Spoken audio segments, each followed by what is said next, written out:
સુરતમાં વધુ એક યુવકનું હાર્ટ એટેકથી મોત થયું હોવાની આશંકા સેવવામાં આવી રહી છે। યુવક રાત્રે ઘરે એકલો હતો। એ દરમિયાન બાથરૂમ જવા જતા ત્યાં જ ઢળી પડ્યો હતો। ત્યારબાદ ભાઈએ ઘરે પહોંચી દરવાજો તોડીને અંદર જોતા યુવક મૃત હાલતમાં મળી આવ્યો હતો। હાલ તો આ યુવાનનું મોત હાર્ટ એટેકના કારણે થયું હોવાની આશંકા છે। મૂળ ઉત્તર પ્રદેશનો 38 વર્ષીય મંગલસિંહ શિવસિંહ ગૌડ પરિવાર સાથે વેસુ વિસ્તારમાં આવેલા સુમન આવાસમાં રહેતો હતો। પરિવારમાં પત્ની અને એક દીકરી છે। મંગલસિંહ પાન સેન્ટર ચલાવીને પરિવારનું ગુજરાન ચલાવી રહ્યો હતો। હાલ તેની પત્ની અને દીકરી વતનમાં છે। આબવા ગામમાં મંગલસિંહના ભાઈ સહિતનો પરિવાર રહે છે। રાત્રે ફોન કરતા મંગલસિંહ ફોન રિસીવ કર્યો ન હતો, જેથી ભાઈ જશવંતસિંહે તેમના ઘરે પહોંચ્યો હતો। બાદમાં દરવાજો ખખડાવવા છતાં મંગલસિંહે દરવાજો ખોલ્યો ન હતો। ત્યારબાદ પાડોશીઓને એકઠા કરીને દરવાજો તોડી અંદર જતા બાથરૂમની બહાર બેભાન હાલતમાં મંગલસિંહ મળી આવ્યો હતો। જસવંતસિંહે તાત્કાલિક પોલીસને જાણ કરી હતી અને 108ને કોલ કર્યો હતો।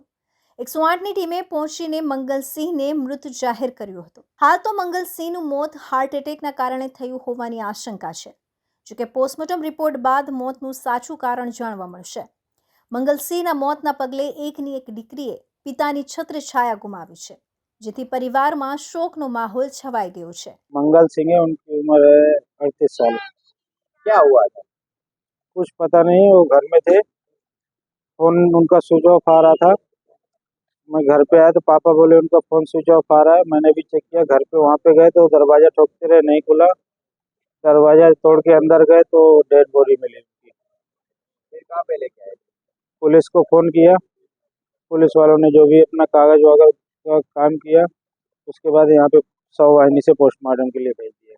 उनकी वाइफ है, एक लड़की है, वो गांव में है, कहाँ के? यूपी उत्तर प्रदेश के।